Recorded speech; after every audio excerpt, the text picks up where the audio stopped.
Hi, everyone. I'm Alicia Greenberg with the Advertising Club of New York. On behalf of the club and our partner member company, Yieldmo, thanks for being with us today. Here in the virtual clubhouse, it's where we love to keep the community connected no matter where you are. So today, in this Innovate New York series, we provide an opportunity for communications professionals to learn about the latest technologies impacting our business from those who are leading the charge. And today we're going to focus on contextual solutions and how to leverage these technologies. So we are thrilled to have strategic media and marketing expert, the Chief Commercialization Strategy Officer from Yieldmo, Lisa Bradner, with us. She's going to moderate the conversation with brand leaders from Captify, MasterCard, and Virgin Voyages. But before we get started, I have to encourage those of you who aren't members of the club to join us. We have so many resources that help educate, celebrate, and empower of our community we are almost 7,000 members now. And we hope to see you in person.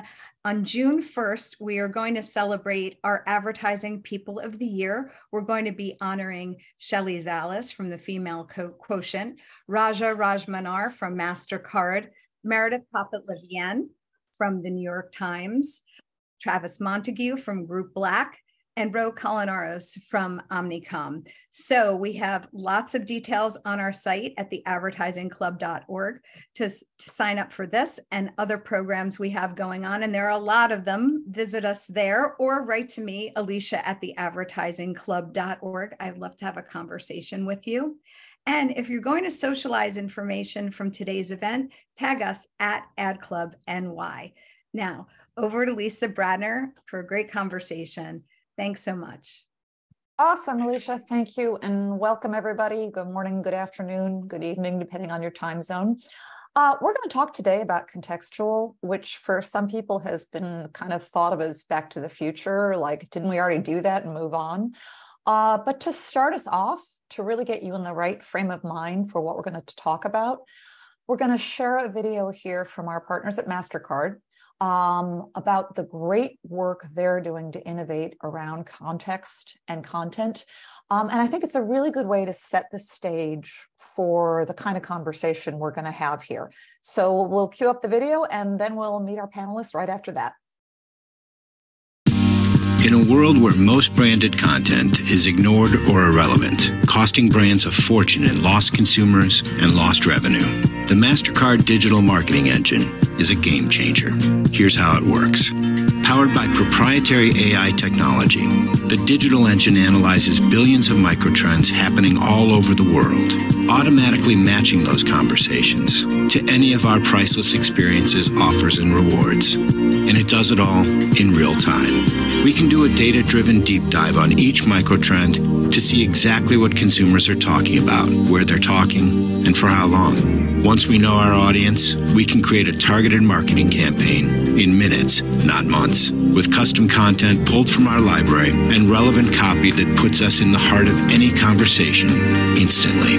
The digital marketing engine generates the creative and buys the media without losing precious time or wasting media dollars. And we can take it all down the second the trend has run its course. And it works. With over 100 successful campaigns launched for ourselves and our partners, like this new breakthrough campaign for the Turkish Tourism Board, promoting Turkey to UK travelers through co-branded content. The digital marketing engine, one-of-a-kind technology, setting new standards in marketing effectiveness, and we're offering it to each and every one of our partners. Because in a world where relevancy matters more every day, connecting people with their passions is what's truly priceless.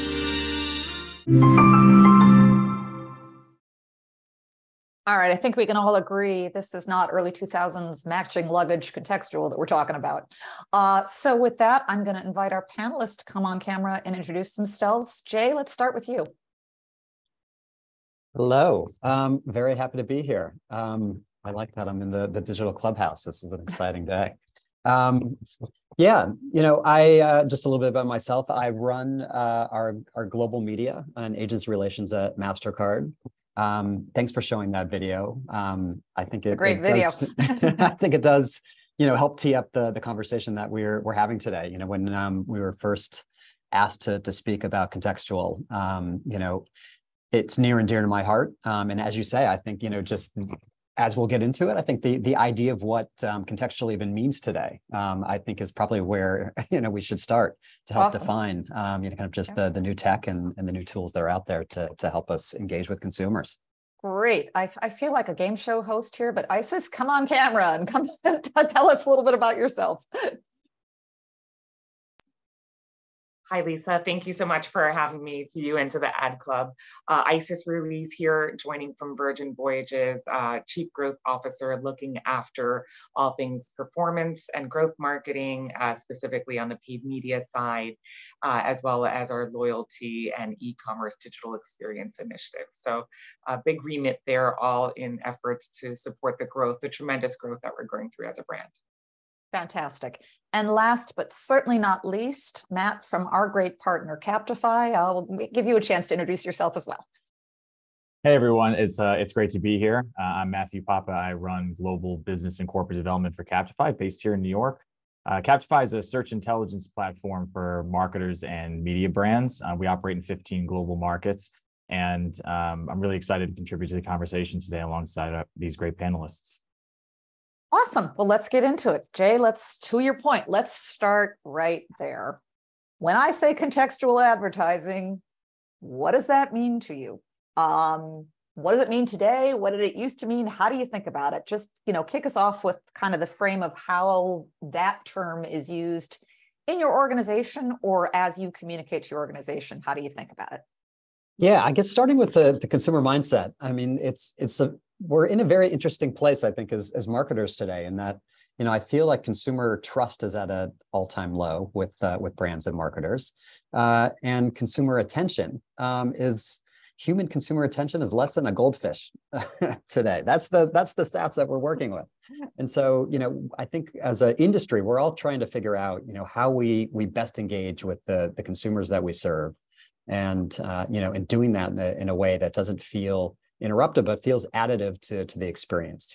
We all want to provide value to the consumers that we serve. And so for us, I think contextual fits in that space as a strategy, not as a tactic. How do we really figure out leveraging the best tools and technology, data signals that we have to create propensity, in reaching, kind of the right consumers when they're in the right mindset with the right type of value. Sometimes that value is an ad, sometimes it's an offer, sometimes it's an experience. And I think in the broadest sense, that's ultimately what we try to create with the MasterCard digital engine. Awesome. Isis, how about you? What I'll add to that is, and Jay covered it, right place, with the right message at the right point in time is obviously critical to any kind of effective marketing machine. What I'll add to that is that we've spent a lot of time really evaluating the amount of investment we make in upper funnel versus mid and lower funnel tactics, and sort of what's the right relationship between those. And I think there's a number of different schools of thought. It's also evolved a ton. And one of the things I really firmly believe and that I'm pushing my organization on is that investing more in the brand building ultimately does drive a stronger performance on the performance engine side of it. And there's deeply held convictions and beliefs that you have to be really focused on conversion driving marketing to drive growth. And as we continue to experiment in this space, and we did so in Q1, completely sort of turning that formula on its head, we've determined that investing in more brand-based or traditional brand-based work actually drives a more efficient and effective outcome. And so we're challenging the status quo. We're sort of experimenting. It does take some amount of guts. You've got to have the stomach for it to take that type of a swing. But that's what's been really fun about joining a brand that still is very much in its startup phase and sort of has a risk tolerance around these types of decisions, and also an appetite to do things differently than the rest of the industry, which is sort of a virgin marquee sort of brand attribute. So much here we want to get into, but I want to hear from Matthew before we keep going. So let's do the rounds here and then we'll jump in. Yeah, I have a slightly more pejorative take on contextual, which is I feel like it's been largely kind of pigeonholed into brand safety, right? It hasn't been an area of innovation or disruption in quite some time.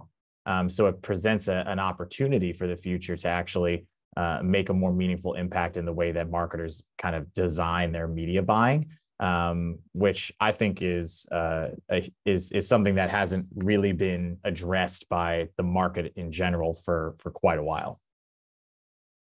So it's interesting. I hear brand as, if I'm hearing right, I hear contextual as brand in the brand versus demand equation. I hear contextual is brand safety.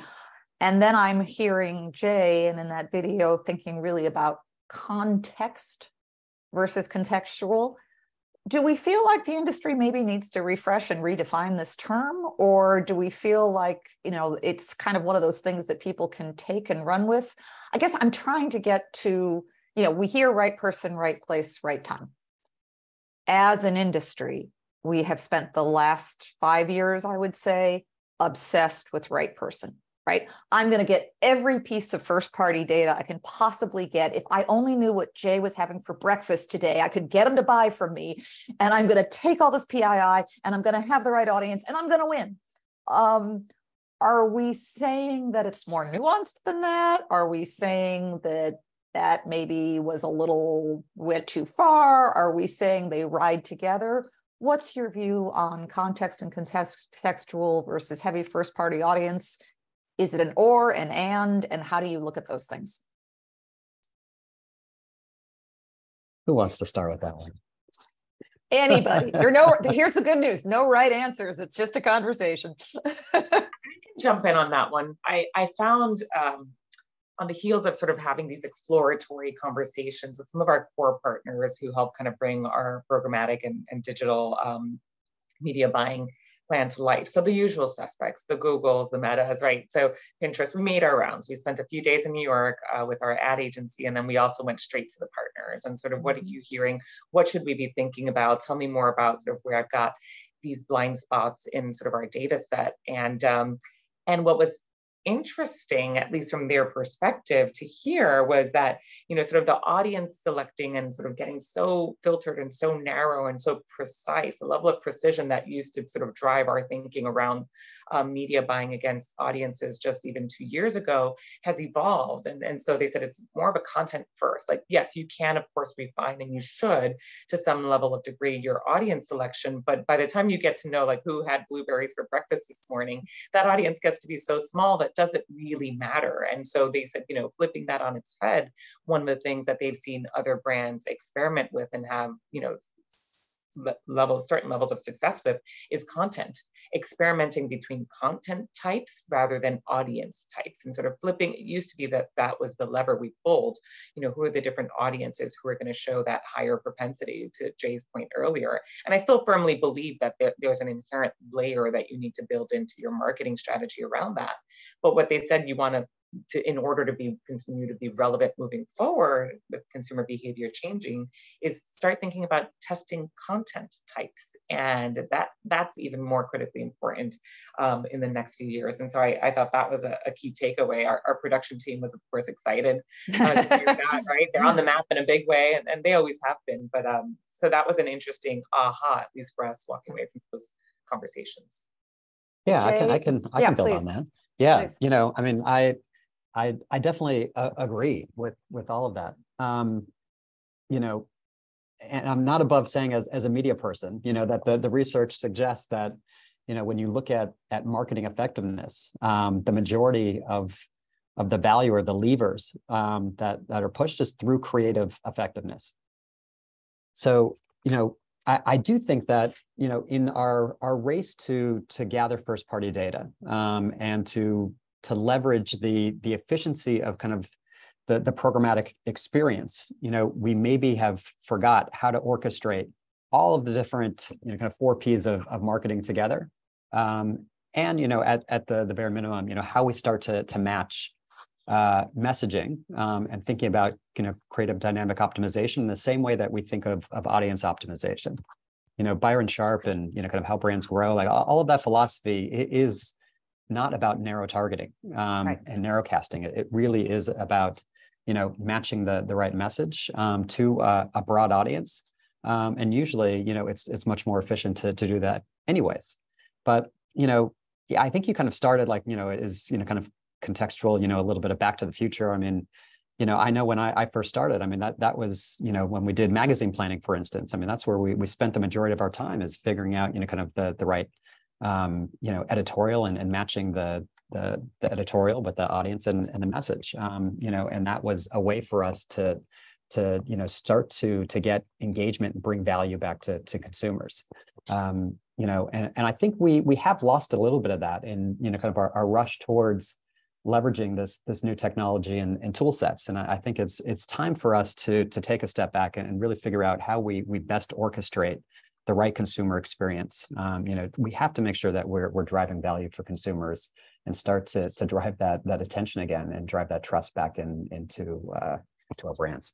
You make a really good point, Jay, because like if you think about how digital audience and marketer-defined audiences developed in the age of identity and cookies and data and so on and so forth, it's because it allowed a national advertiser to reach a national audience through one buying strategy, right? The most effective way to track like actual actions against you know, users that you advertise to, there's really only two formats prior to that, which was direct mail / newspaper advertising, clipping a coupon, taking it to a store and showing an action, or DR over TV, right? Infomercials. Right. And all of those were bought locally. So if I wanted to buy, I had to buy the Washington Post, the New York Times, the New York Post, if I wanted to buy users locally, which is incredibly difficult and very expensive. So digital allowed us to reach a marketer-defined audience on a national level. And then, you know, we got very, very hooked on this concept of clicks, right? Which is really just unverifiable measurement and attribution anyways, because it was just a bunch of companies grading their own homework. But like we were okay with that. Like we were okay with that because it was something new. So much cynicism, Matt. Well, but look at, we're all looking back on it, right? It wasn't bad. It's not a bad thing. Right. Data informs data, right? So like that's how we arrived here, is because we've seen now all the things that we've done incorrectly. The other point that Jay makes up is fantastic, is around the creative experience, right? Like the actual creative experience on the open web has gotten really, really dangerously bad, that it almost threatens its survival because it's become an unenjoyable place to consume content. So there really is an opportunity for media brands and marketers to do more holistic kind of, you know, content-based advertising that can lead to a better consumer experience in the advertising world. Otherwise, the optionality for marketers to reach a user with the right message in an environment that they're happy with just keeps getting smaller and smaller and smaller, and which is going to drive price up into those channels that actually do exist. So, well, and maybe it should, right? Maybe we should be differentiating our digital spend a little more between premium environments and premium experiences rather than just CPM based. But I want to push on a couple of things that you guys have said, because this is really interesting. I love that Jay brought up Byron Sharp, because, you know, mental availability, physical availability, still a big part of the equation. And we've talked about the funnel, and we've talked about, you know, some of the core truths that never change. But Matt, something you said about, you know, bad ad experiences. Several of us on this call probably remember the old days of hula hooping cowboys, right? It was just get attention no matter what and pull people in. What makes a good digital advertising experience for the brand and for the person seeing that ad? Can we talk a little bit about how you define that and how you know it when you got it? Yeah, I mean, I guess I'll start, and I think, you know, we can all build on this. You know, we also do a lot of brand tracking and brand health. You know, at MasterCard, we're a B2B to C company, and you know, it's really impressed upon us just how important it is for us to be brand stewards. You know, and nothing is more important than the health of the brand. It really is a differentiator for us. You know, we've had our Priceless campaign. It's our 25th anniversary of the campaign, and so, you know, it's something that is near and dear to our hearts. And you know, we along with our agency, you know, have, after 25 years, have a pretty good definition of, you know, kind of like the power of the campaign and what it means and what it doesn't mean. And you know, ultimately, we have to be able to, you know, kind of to tell powerful stories, you know, that move people emotionally. And you know, I guess building on some of the points that Matt was making, you know, there's a concern out there that, you know, kind of the inventory that exists within digital display today is not necessarily powerful storytelling mechanisms in the way that historically kind of television allowed us to tell, powerful stories 30, 60 seconds at a time with sight, sound, and motion. I do think that the technology is starting to catch up, and the way that publishers are starting to manage the inventory load will create a clean experience. But over the past decade, I think there may have been a little bit of an overcorrection on kind of just the canvases in the digital space that we've had to tell stories. And even if you think about social and the scroll, people are seeing you're at a best 1.5 seconds, and to be able to grab somebody's attention and then be able to tell a meaningful story about your brand is becoming difficult in certain channels. And I think for us, it's really taking a step back and figuring out, kind of how we can tell the stories that we need to tell in a way that is not interrupting consumers. Mm-hmm. And to your goldfish point at the upfront, Yeah. Are they paying enough attention that they'll give you the time and space to do that? That's right. Matt or Isis, anything you want to add on that? All right. Well, we'll keep. Oh, please.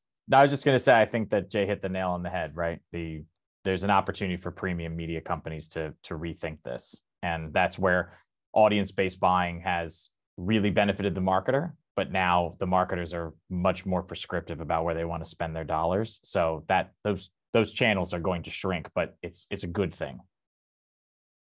Interesting. All right. So I want to pivot off of something Isis said a bit ago about brand and demand, right? That's another one of those eternal marketing questions, right? When I was running a media agency, every pitch RFP had a question about how do you handle brand and demand, right? And we always just sort of said, oh dear, here we go again.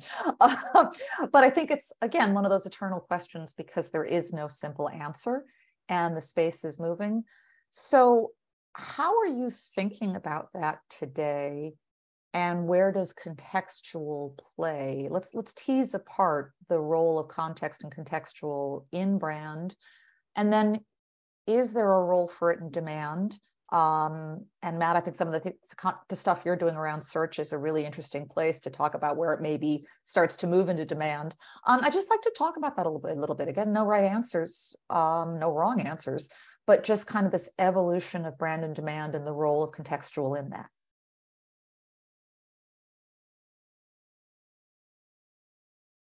Matt, maybe start us out a little bit with some of the search work you're doing, because I think that's maybe a good pivot, and maybe we can build off of that. Right. So our kind of thesis is that there was, for a long time, you had probabilistic data modeling and you had deterministic data modeling. That's kind of where we bucketed data events that existed for digital audiences, especially when you're thinking about a marketer-defined audience. But now that the world of identity has shifted so much, and with kind of privacy and regulation finally catching up to innovation, you have to think about all of these things kind of working holistically as you evolve your business, right? So kind of going back to my first point, how contextual was ripe for innovation.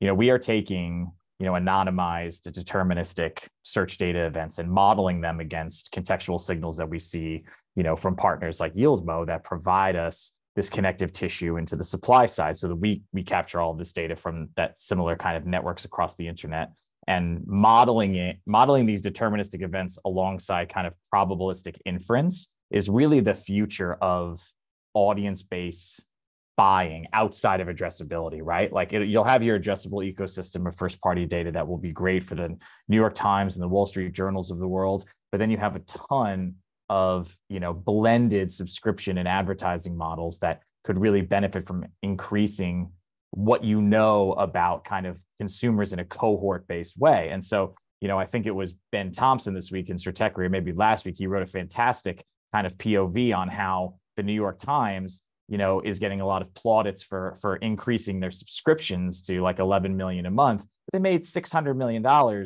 something on, make $600 million a month in advertising. Like, that's not a small number for them, right? It's a meaningful amount that contributes to their market cap. And we're seeing it in CTV, we're seeing it in streaming, we're seeing it in all these things. Like the subscription and advertising model is back. We did this for 25 years with cable TV. You just didn't think of it that way, but you still paid for TV, right? And just went in the form of carriage fees back to media brands.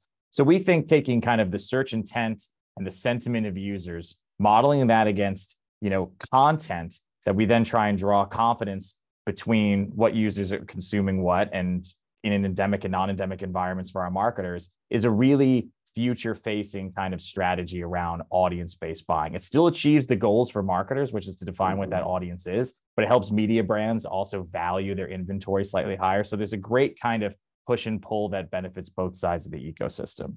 I love that as an example of where brand and demand are coalescing. Isis, I want to go to you though, because you talked up front about the importance in your organization of having them see the value in brand. And I think many of us have had the experience that when times are tough, the brand budget is the first thing to get cut. Right? It's like, no, I need to see results, cut the brand budget. So I'd love to hear you talk a little bit about how you handled that conversation, how you got your organization to think differently, what were the leading indicator metrics you had them look at?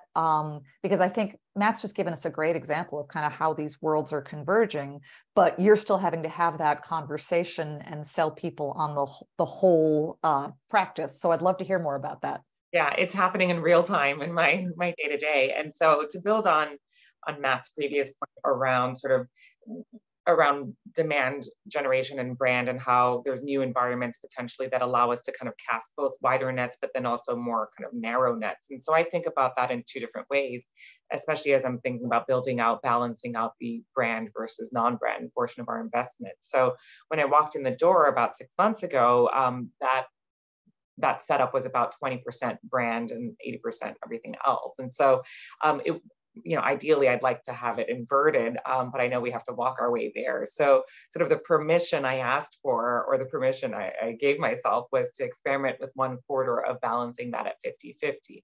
And then what does it look like? And what are the right vehicles within sort of the upper funnel that make sense for our target audience? And so one of the benefits of where we are today as marketers is that I don't just have to rely on some of the more traditional tools like national TV or out of home or print advertising, magazine, et cetera. And so I was able to, how do I mimic something that looks like national TV buying, but do that with some data behind it? And so there comes the benefit of, connected TV and streaming and sort of programmatic video buys that gets us a bit more of a filtered, narrow view of the type of audience we want to activate against without having to invest in a national buy. By the time we started, what was interesting about that approach is we started to stand those up side by side. By the time you start activating those audiences, because they get to charge a premium since they're more qualified against your target, it ends up being fairly cost similar. So now it's a matter of, do I want to be everywhere and have all the people see me? And then those who choose to take an inspired action as a next step, then I can kind of capture them in those mid and lower funnel tactics. And so we played around with both. An example of that is the play we made for Super Bowl, where we did activate some local buys in markets that were critically important to us, having to stretch, a very different type of smaller budget to work as hard as some of our competitors. Said, let's activate top 10 markets versus buying national, and then use any extra dollars I might have had from buying that one TV spot to then do some of those programmatic or retargeting ads to those folks who did the search right after. So within the 5 to 10 minute span post watching the Super Bowl ad, was able to kind of create a cohort of people who came to the website, who signed up and became leads, and then continue to kind of work them through our ecosystem over the 2 weeks that followed to ultimately drive that conversion. So that was the way we sort of, combined both a very traditional upper funnel tactic with kind of mid and lower funnel tactics to retarget, and then having all of that happen in a similar way on streaming and connected TV. So if you were on YouTube, we also had a play happening there. So you would have seen us on multiple screens. And again, keeping in mind consumer behavior today is you've got the big TV on, the big screen on, plus you might have your computer, your iPad open, and then you'll also have your mobile device. And so our goal was to be present on all of those different screens at different points in that journey as it related to this big culture moment, and then kind of continue to work those folks through our ecosystem in the weeks that followed. And we found that strategy really paid off for us. So it's a learning we're taking to any future opportunistic buys. And I think we were chatting just before we kicked off today's conversation. I'm based in Miami, and some of the folks are based in New York. It's obviously a really big NBA playoffs that are happening now. And so, as soon as the Heat qualified and they were up against New York, I picked up the phone and I called my media agency, and I'm like, well, you know what to do. We've got the playbook now based on sort of the activations that we've learned from Q1. So that's now part of our standard practice. But all of that to say is the current approach is 50-50, getting squeezed a bit to kind of go back to the 2080, but demonstrating sustained growth with that investment in brand has helped, give me extend my permission at least another quarter.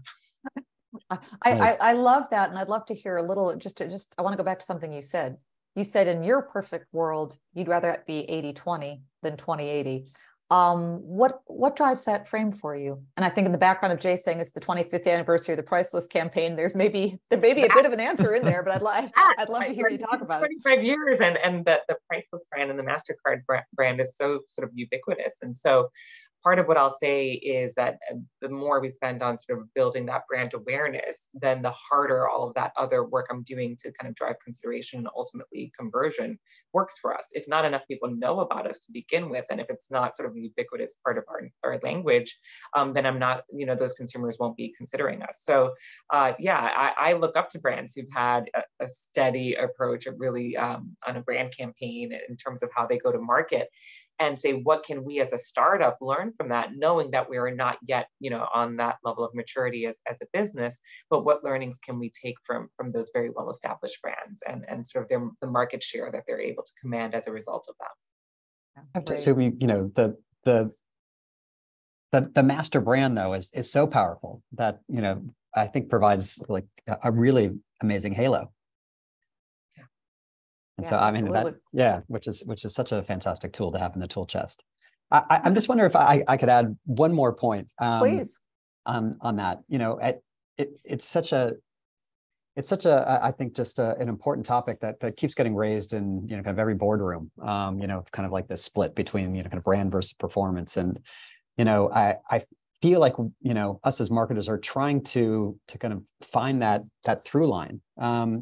And I guess I get excited where, kind of like the technology is heading, kind of following consumer behavior. I just think that classic purchase funnel is getting shrunk down and condensed, and technology is following that. So, things like live streaming and live social selling, I think is an interesting tactic that, is obviously bigger in places like China, but starting to become more prevalent here in the US. But at my previous company, I was at Petco. We had these conversations every day of, figuring out, kind of that right split between, demand creation, demand fulfillment. Ultimately, it is about both and finding the right balance. But, are there places and tactics and tools that, that accomplish both, like brand as performance? And, we were doing a lot of live social commerce that was hitting on kind of all of the objectives. We would create, hour-long programming that was all about the power of the brand, but using that moment to sell product. And so, it's just, I love the fact that there's just new tools and technology out there that allow us to have, a real meaningful engagement with consumers. You can see, kind of what's happening in the world of TikTok, and, a lot of the content out there is really powerful storytelling content, and they're starting to build out their shops tactics. So I think just being able, or just having the technology and tools for consumers to be able to see something and be able to action off that in kind of real time without having to go through or kind of reducing a lot of that friction is allowing us as marketers to start to reframe this, what I'm hoping will become a false choice of brand versus performance. It's kind of branded performance. Well, you raise a great point about, again, to go back to Sharp and mental and physical availability, we have more and more ability to bring those together. And yet, as you said, social shopping hasn't really caught on in the US as much as it has in other markets. Just open question to the panel. Why do you think that is? What are we missing about what consumers want from us? Or is the technology just still too glitchy? Or are we putting it in the wrong places? Or what do you think? Is that notion of integrated shopping a big part of your strategy, or something that you're just sort of putting a toe in the water? Yeah, on our end, we're looking at it from a few lenses, as you can imagine. As technology that allows commerce, and a company that underpins the security of payments, it's important for us to understand that consumer behavior and understand from a business aspect, product standpoint, where we can play in that to help secure all of those payments, and create a safe buying experience for consumers.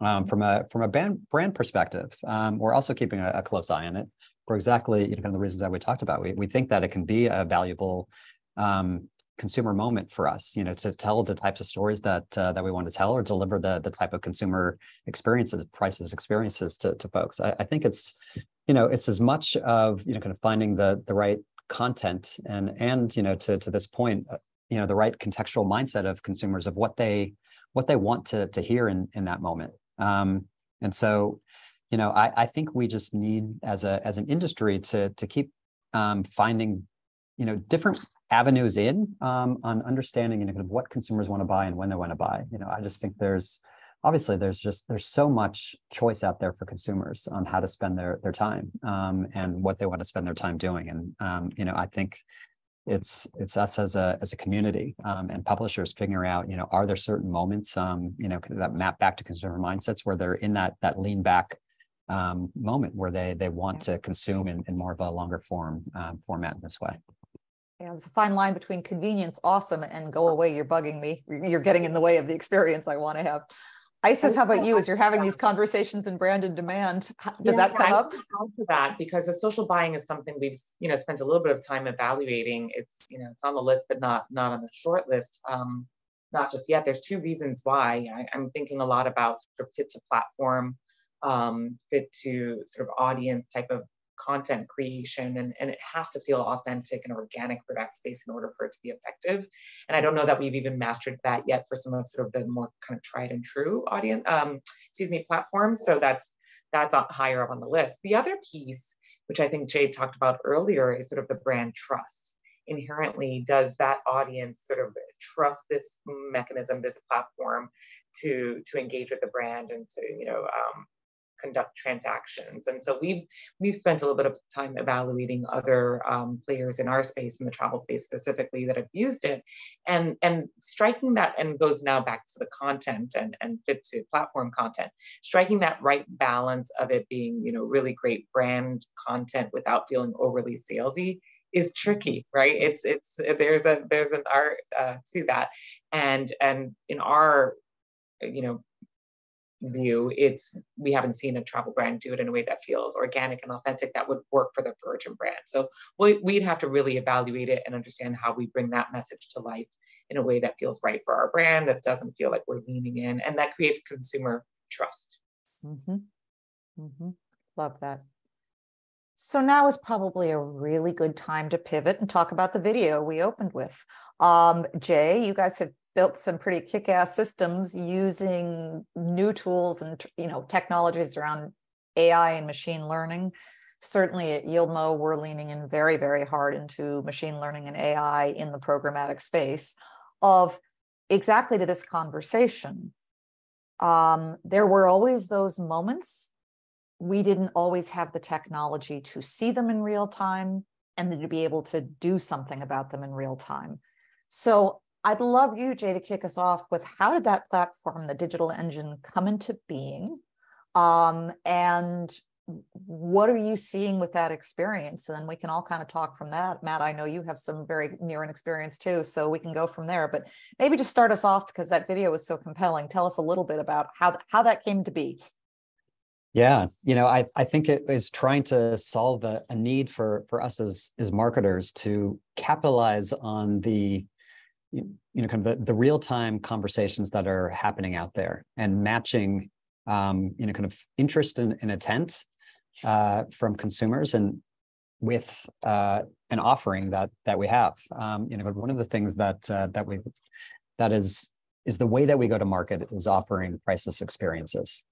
Again, I think we've moved more from kind of a reach-based, advertising-based approach to more of an experience-based approach. And so, we have a priceless.com platform. It's actually kind of an experience store, where we offer a whole host of different experiences tied back to a lot of the passions that we play in and the big tent poles and sponsorships that we have.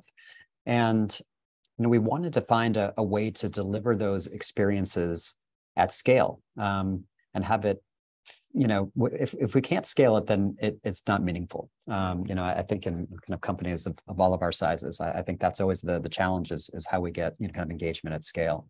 And so we thought that this could be a tool, if we could build it, that could help solve a lot of these pain points that we have of, we have these amazing experiences. How do we get consumers to engage in those experiences, even know about those experiences in a really efficient way? To do that, we wanted to match the signals that were out there. So how do we harness the power of the signals, what consumers are talking about?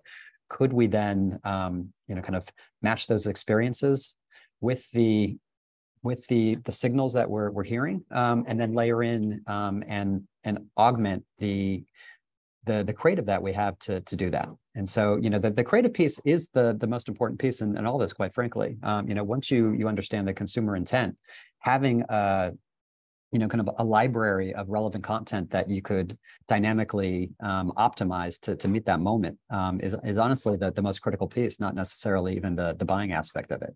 Mm-hmm. And so it was really kind of taking all kind of three pieces of the stool of kind of consumer intent and the signals with kind of with the creative content, and the being able to deliver that at scale. And that's where the insight came from. We were lucky enough to have, kind of the technologists in place to build it. And, we're starting to see a lot of success. Like when we leverage the tool, the engagement rates, and ultimately, kind of the ROI that we have in this when we don't use the tool, tends to be, kind of 2x better.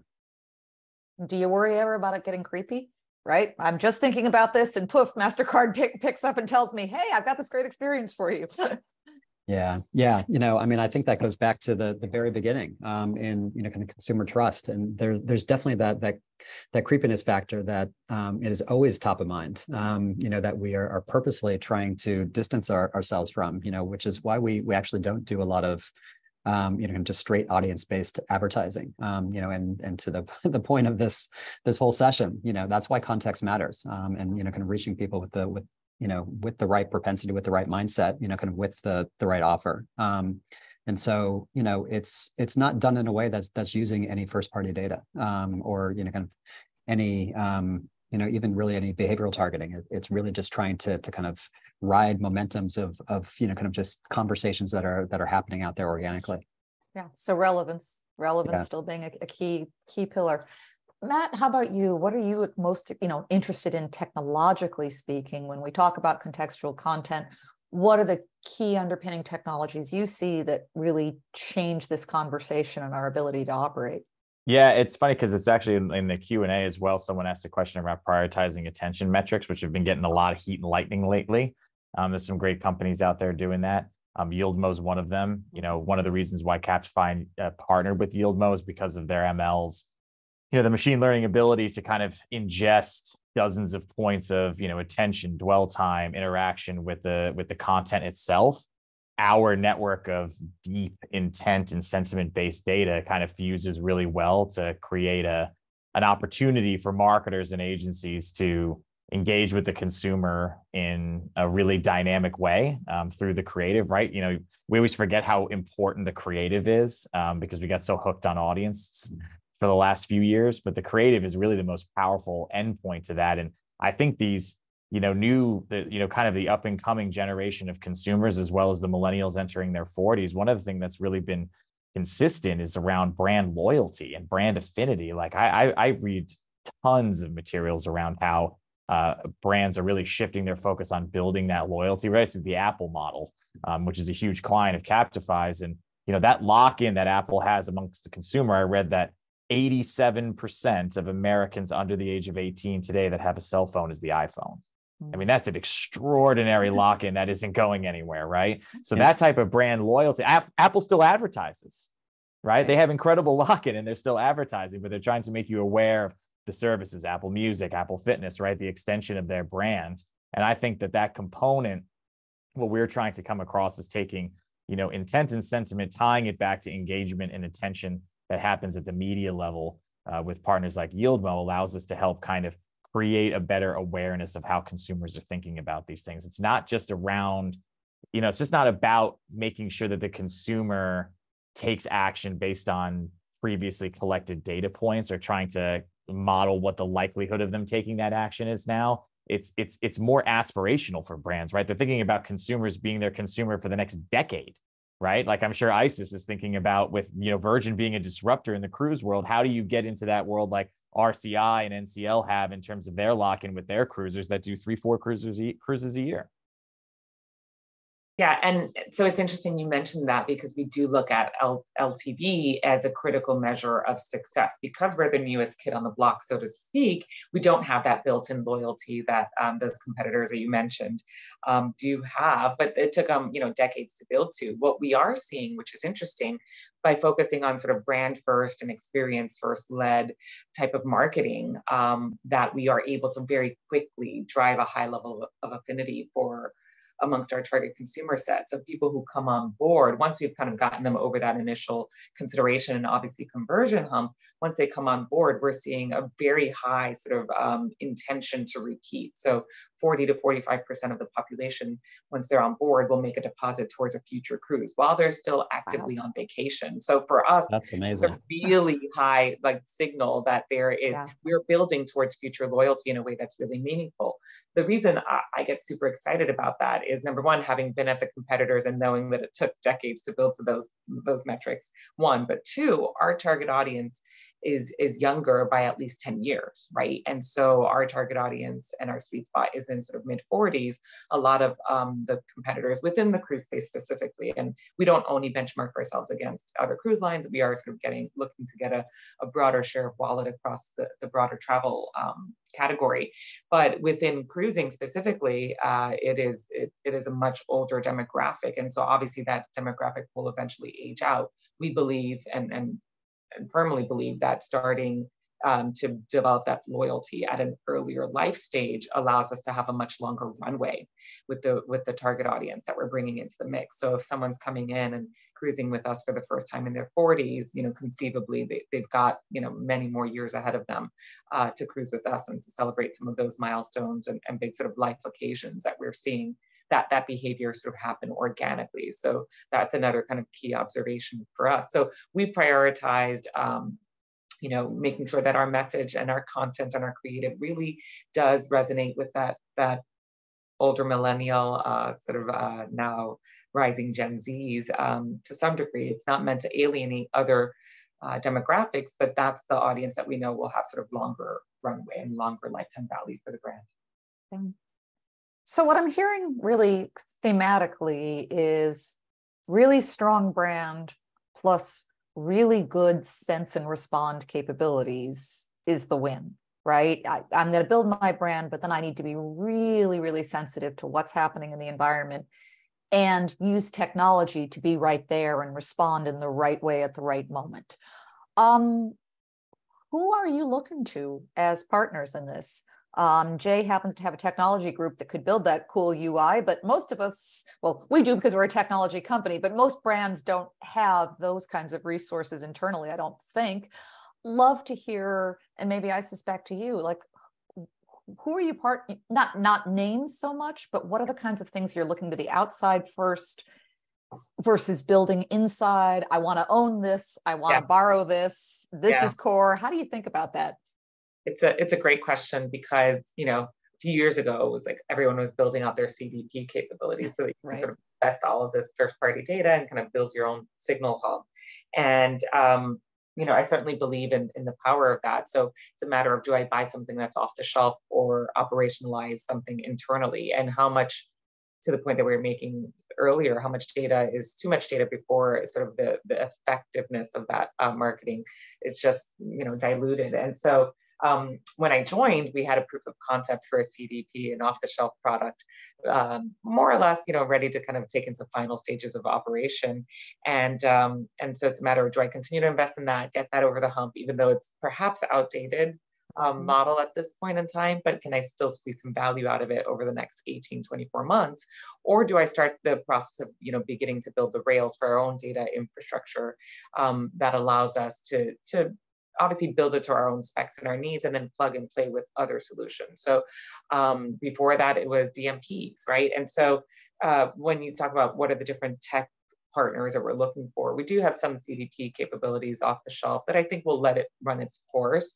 But being able to plug into sort of more programmatic solutions today, we've done that through third-party providers, through our ad agencies, for example, our digital agencies. And I'm curious as to whether or not it makes sense to in-house some of that. So I'm evaluating that. I don't have a sort of a clear answer for you, but I do believe in sort of generally speaking, having a little bit more ownership of your destiny and not always having everything off the shelf or through a third-party provider, just in a world where perhaps it's a post-traumatic response, in a world where the lights can go off tomorrow. If I'm so deeply embedded with so many external partners to keep the machine operating, then we're going to be in bad shape. And I say that only after, having been impacted by the shutdown, obviously for all industries, but in particular for cruising, it did kind of make me think a little bit differently about how much I outsource versus how much I sort of control internally. We've seen a lot of that in terms of like strategies, not so much that marketers want to work with less vendors, but it's a derivative of that they want to have less strategies, or that they have found that they need to have less strategies, right? I think JP Morgan Chase cut their media buy from 200,000 websites to 2,000, and they saw no difference in performance, right? So like there's a world where, the ad tech and MarTech ecosystem has provided a lot of duplicitous relationships that marketers need to work with. And we've seen a lot of brands bring certain aspects of their media buying strategy in-house. It's worked really well for them. We've seen brands lean more into their agencies as experts. It's worked well for them. There is obviously no perfect formula, but if there's a valuable, technology partner worth working with, there's stickiness there. And I think we're starting to see that consolidation work at the benefit of the industry in general. Absolutely. Jay, what aren't you getting from partners? What are you looking for out there in the world and thinking nobody's really able to bring me this thing that I really need?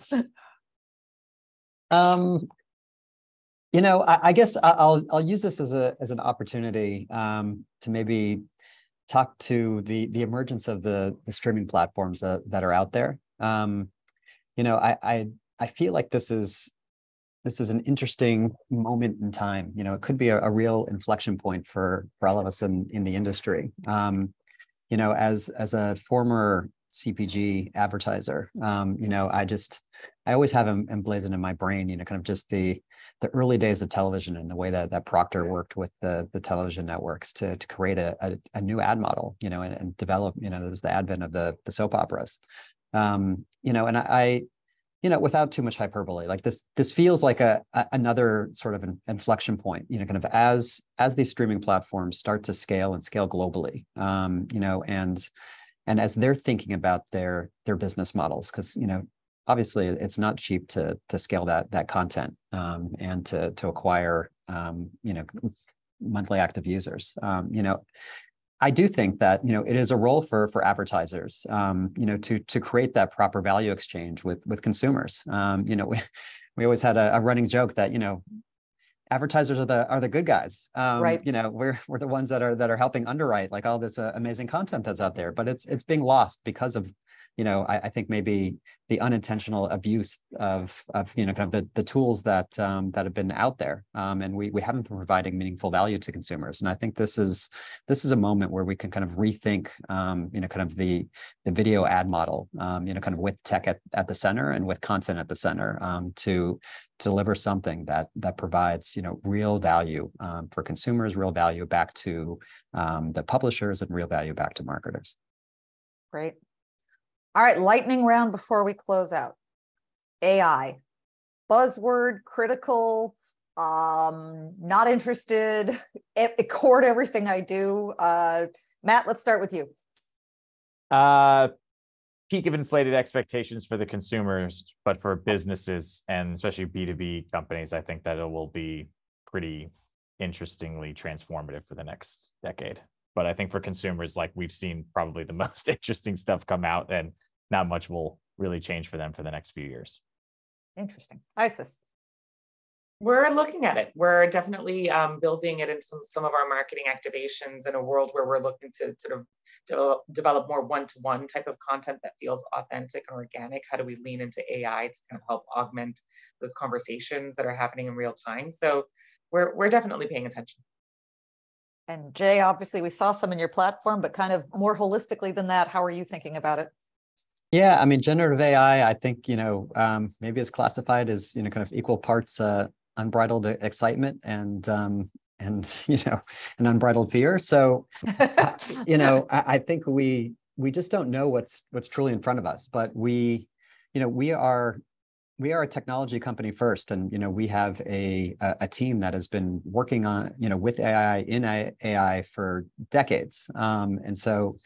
It is something that MasterCard is taking an active role in helping shape the outcome of how we use this for a whole host of executions. I think from a marketing standpoint, I mean, we're taking a hard look at it. We have kind of a full committee that we've set up to vet. And it's a committee of cross-functional leaders, everything from kind of privacy to kind of copyright, kind of rules to just consumer engagement. And so we have a whole host of ideas that we continually vet through this committee to try and apply back to our business.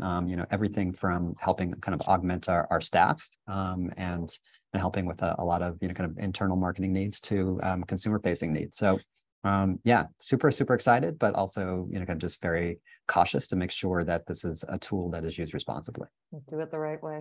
That's awesome. Well, thank you. I want to thank our panelists. I mean, this has been just a great conversation about the eternal truths of marketing, and then all the different ways at which the technology allows us to approach those truths differently. So just delighted to have the opportunity to speak with all of you. Thank you for your time. Thank you from the Ad Club. We want to thank you for your sponsorship. Want to encourage anybody on this call who's not already a member of the Ad Club to join up, because this is the kind of great content and conversation that's happening real and virtual everywhere we go. So with that, we're going to sign off, and thank you everybody for being here, and look forward to our next conversation. Thanks, everyone. Bye.